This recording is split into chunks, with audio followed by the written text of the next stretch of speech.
আসসালামু আলাইকুম এভরিওয়ান, নতুন আরেকটা ভিডিও নিয়ে হাজির হয়েছি। আজকে তৈরি করে দেখাবো একদম দোকানের মতো পারফেক্ট মিষ্টি দই ঘরে বসেই। যারা এর আগে কখনোই দই তৈরি করেননি কিংবা দই তৈরি করতে গিয়েও সফলভাবে দই তৈরি করতে পারেননি, আজকের রেসিপিটি তাদের জন্য। আজকে একদম পারফেক্টভাবে টিপস সহকারে এই দইয়ের রেসিপিটি শেয়ার করব। আমার আজকের এই দই তৈরির রেসিপিটি ফলো করলে আপনার দইটিও এরকম পারফেক্ট হবে।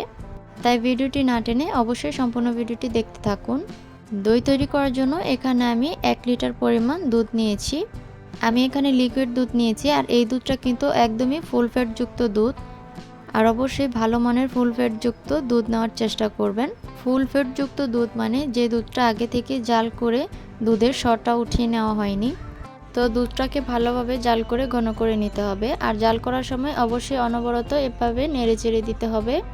এতে করে কড়ার নিচে থেকেও লেগে যাবে না এবং উপরে সরও পড়তে পারবে না। এখানে যেহেতু আমি 1 লিটার পরিমাণ দুধ নিয়েছি, তো এই দুধটাকে ভালোভাবে জাল করে ঘন করে নিতে হবে। ঘন করে 600 বা 700 গ্রামের মতো করে নিতে হবে। দই বানানোর ক্ষেত্রে দুধটা যদি খুব পারফেক্টভাবে জালে আসে, তাহলে কিন্তু দইয়ের স্বাদটা আরও দ্বিগুণ বেড়ে যায় এবং খুব ভালোভাবে দইটা জমতে পারে। এই দইটা জমানোর জন্য অবশ্যই দুধের ভালো জালের প্রয়োজন।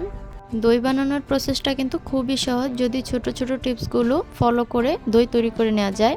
দুধটা বলক চলে আসার পর কিছুক্ষণ জাল করে নিয়েছি। এবারের মধ্যে হাফ কাপ পরিমাণ দিয়ে দিচ্ছি চিনি।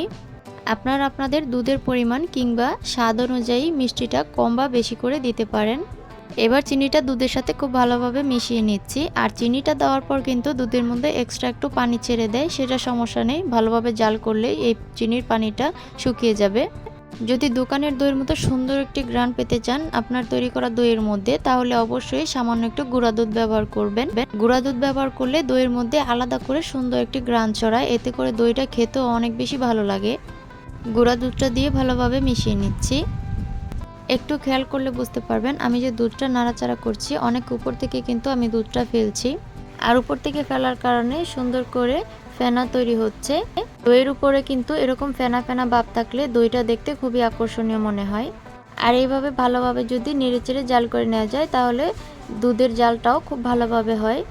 তো দুধটাকে ভালোভাবে জাল করে আমি অনেকটাই ঘন করে নিয়েছি। আপনারা দেখে বুঝতে পারছেন আমি দুধটা জাল করে কতটা ঘন করে নিয়েছি। দুধটাকে চুলা থেকে নামিয়ে নিয়েছি। চুলা থেকে নামিয়ে এটাকে অনবরত নেড়েচেড়ে ঠান্ডা করে নিতে হবে। ঠিক যেভাবে আমি নেড়েচেড়ে জাল করে নিয়েছি, তেমন করেই এভাবে নেড়েচেড়ে ঠান্ডা করে নিতে হবে। এদিকে দুধটা ঠান্ডা হতে থাক, অন্যদিকে আমি দই তৈরির আরও একটি প্রসেস রেডি করে নিচ্ছি।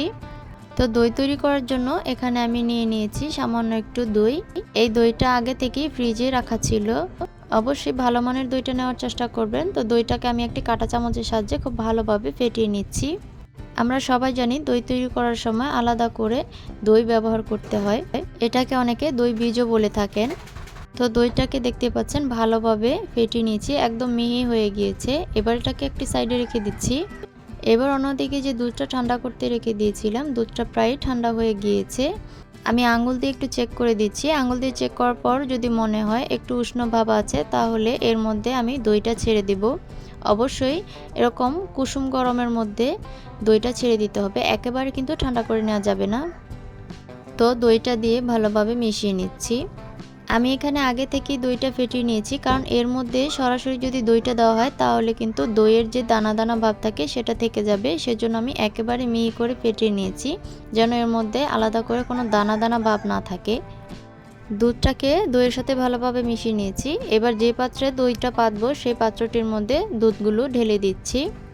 এবারে প্লাস্টিকের বাটিটার মধ্যে অল্প অল্প করে দুধটা দিয়ে দিচ্ছি। আপনারা আপনাদের পছন্দ অনুযায়ী যে কোনো পাত্রে দইটা সেট করতে পারেন। কেউ চাইলে মাটির পাত্র ব্যবহার করতে পারেন। তবে আমার এই রেসিপি ফলো করে যদি দই তৈরি করেন, যে কোনো পাত্রে আপনারা এই দইটা সেট করতে পারবেন, ইনশাল্লাহ কোনো সমস্যা হবে না। দুধটা ঢেলে নেওয়া হয়ে গেলে উপর থেকে চামচ দিয়ে এরকম উপর থেকে দুধ ফেলে দিচ্ছি। এতে করে যে ফেনাগুলো ক্রিয়েট হচ্ছে, এই ফেনাগুলো কিন্তু দই পড়ার পর দেখতে খুবই সুন্দর লাগে। এরকম ফেনা বানানোর পর এবার হচ্ছে এই বাটির উপরে যে ঢাকনাটা আছে সেই ঢাকনাটা লাগিয়ে দিচ্ছি। কেউ চাইলে এরকম বাটির উপরে ফয়েল পেপারও মুড়িয়ে দিতে পারেন। ঢাকনাটা লাগানো হয়ে গেলে এবার এই ঢাকনার উপরে সুতি একটা কাপড় বিছিয়ে দিচ্ছি।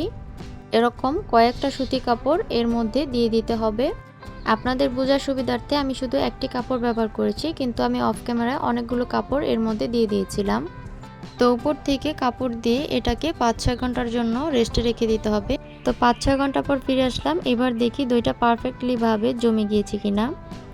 দেখুন মাশাআল্লাহ খুবই সুন্দরভাবে দইটা জমে গিয়েছে। আপনাদেরকে এই বাটিটা উল্টে পাল্টে দেখিয়ে দিচ্ছি। ঢাকনাটা খুলে দেখছি এর ভেতরটা কীরকম হয়েছে। ঢাকনা খোলার পরও আপনাদেরকে দেখিয়ে দিচ্ছি। দেখুন বাটিটাকে অনেকটাই কাত করে নাড়াচাড়া করে দেখিয়ে দিচ্ছি। দেখুন দইটা কিন্তু একদমই পড়ে যাচ্ছে না।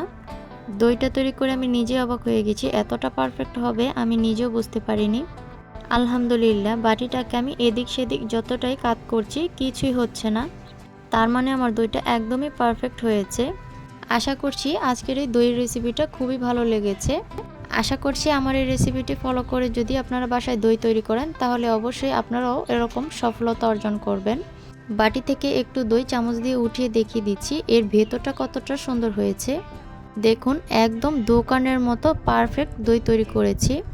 দোকানের মতো যেমন দেখতে হয়েছে, খেতেও কিন্তু দোকানের থেকে কোনো অংশে কম নয়। আমি একটি ছোট বাটিতে দইগুলো পরিবেশন করে দেখিয়ে দিচ্ছি। বাসায় মেহমান আসলে কিংবা যে কোনো অনুষ্ঠানে ঘরে কিন্তু এরকম সুন্দর দই তৈরি করে মেহমানদের সাথে পরিবেশন করতে পারবেন, কিংবা পরিবারের জন্য এই দইটা খুব সুন্দরভাবে তৈরি করে নিতে পারবেন ঘরে বসেই। আর এরকম পারফেক্ট দই যদি আপনি ঘরেই তৈরি করতে পারেন তাহলে বাইরে থেকে আর কেন কিনে খাবেন। আশা করছি আজকের ভিডিওটি ভালো লেগেছে। ভালো লাগলে অবশ্যই লাইক কমেন্ট শেয়ার করতে একদমই ভুলবেন না। অবশ্যই চ্যানেলটিকে সাবস্ক্রাইব করে চ্যানেলের পাশেই থাকবেন। সবাই ভালো থাকবেন, সুস্থ থাকবেন। সবাইকে অসংখ্য ধন্যবাদ। আল্লাহ হাফেজ।